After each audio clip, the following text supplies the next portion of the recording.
Everybody, it's me. It's your old buddy, Steve Simonson. And guess what? I'm back yet again for another awesomers.com podcast episode. And today I want to kind of spread the word on a little wider basis. I've been talking about this concept of a challenge. And this challenge actually goes out to you. If you're listening, I'm challenging you personally to join what I call the 50-50, 10-10, 2-2 challenge. Now, it's not that hard to remember, and I'll get into the details here in a minute, but just remember 50-50, 10-10, 22.com. So we've set up a little domain, that 50-50, 10-10, 22.com, that will send you off to an Empowery forum where you can commit yourself publicly to joining the challenge. And I'm asking each and every one of you to consider this. In fact, I'm asking you to just do it. I'm demanding you do it. See how well that works. Here's the reason why. Let's talk about what it involves so that you understand what we're dealing with. First, let me say very clearly, I don't really care about people's New Year's resolutions because the vast majority, and I'm not talking about like 52% fail, like 99% fail. So let's not talk about New Year's resolutions. This just happens to be, a topic that can be engaged at any time. So regardless of when you're listening to this, consider taking up this challenge. And I really want you to know that this challenge, if you do it for a year, it'll be even better if you do it farther. But if you do this for a year, engage in these challenge points, you will find, I think, better business success and better personal success and happiness and fulfillment and so on and so forth. So it all kind of works together. So it's really simple. Read 50 books. I want you to read 50 books. Now, if you say, well, I don't read, listen to the audiobook. I know that reading it takes time.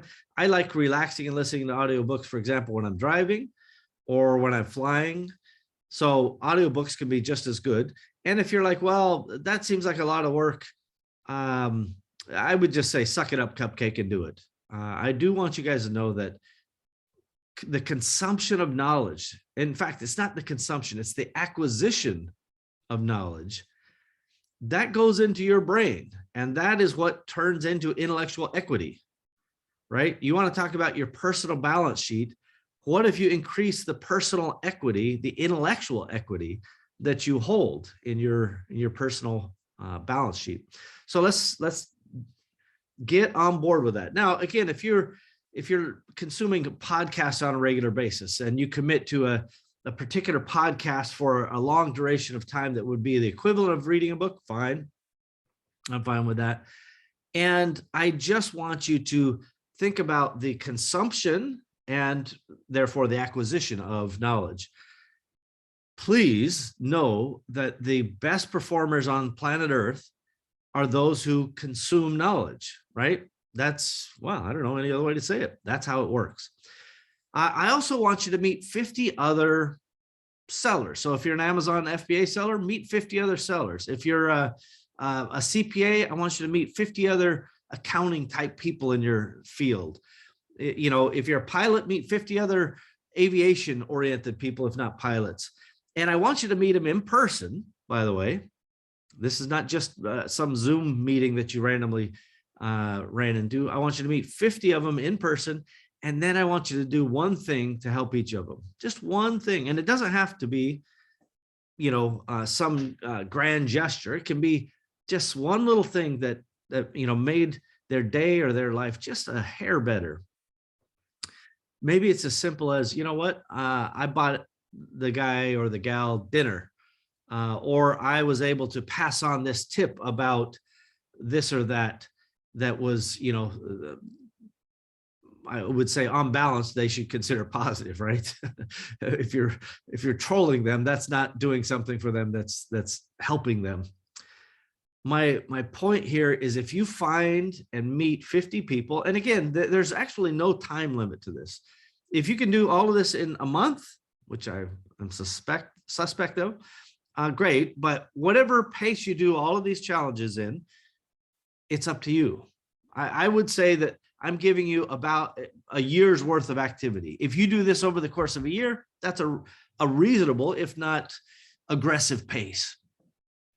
So you're going to read 50 books, you're going to meet 50 sellers or 50 people in your own industry. That's the first two 50s, 50-50. Now we're into the 10-10 side. I want you to find 10 tactical impact points in your business that will raise revenue or lower costs or raise margin, right? Whatever the case is, your objective should be to find 10 measurable tactics that you can articulate. And I want each of those to deliver a 10% improvement into whatever line item that they may represent. So for example, if you say, well, I'm going to raise my margin, and I'm going to let's just say I'm going to raise my revenue by 10%.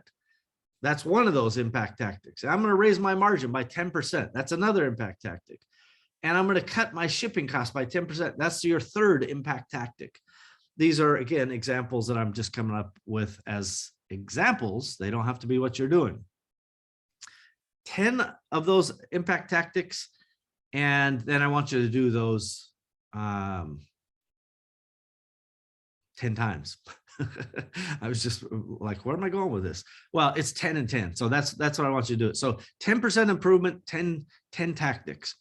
I do then want you to develop 2 new marketing funnels. So this would be, hey, I'm going to, I already sell on Amazon, so I'm going to augment that with YouTube marketing or Google marketing. You may say, well, I'm already doing those 2 things, so I need to do some other thing. Maybe it's just establishing 2 new sales channels. You say, well, I'm selling Amazon UK, I'm going to add on Amazon US, and I'm going to add on, I don't know, Costco or somebody like that. 2 new sales channels. These are, big impact potential strategic types of items. And then, so that's a 2, right? That's one of our 2s.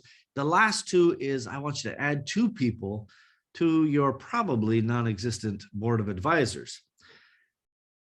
Now, I know people get squinchy when I start talking about this, because I'm basically, all of this is really to drive your performance.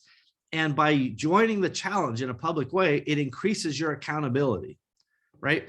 We're kind of going to publicly be aware that you made this commitment, and from time to time, we'll check in with you. So this board of advisors, as an example, means you're, again, further opening yourself up for external scrutiny. That's okay. In fact, not only is it okay, it's really, really important if you want to kind of break out of that paradigm of normal and get out of your own echo chamber of your mind and let other people ask you questions. By the way, just because they come from the outside doesn't mean their questions are good, right? I've had board of directors, which board of directors and board of advisors slightly different, both functionally have a similar thing, but there are some fiduciary duties a board of directors would have that a board of advisors is not quite the same. And the reason is that the right word? I'm distinct about these differences is because a board of directors having those fiduciary duties and so forth, that's a larger commitment on the person you're asking for help. You should also probably get D&O insurance, directors and officers insurance, to prevent any liability from trickling to them. And I think it's probably a little too formalized for most of the Awesomers audience out there. So just get a couple people to be on your board of advisors, throw them a Scooby snack, show some value depending on, what you're asking them in terms of frequency of meetings or commitments, if they're taking on a committee, or, hey, we really could use your help to solve this problem, and they take on a responsibility. But you shouldn't value people at 0. That's not the value of people. And it's also not the same as, oh, I'll buy you a beer, or I'll buy you a 6-pack. That really is, to me, it's kind of insulting. People all the time tell me, hey, I'll buy you lunch, or penny for your thoughts, or whatever. And it's like, my thoughts are worth more than a penny. So no thanks. The point here is as you do this, as you add this on, there will be very good potential outcomes.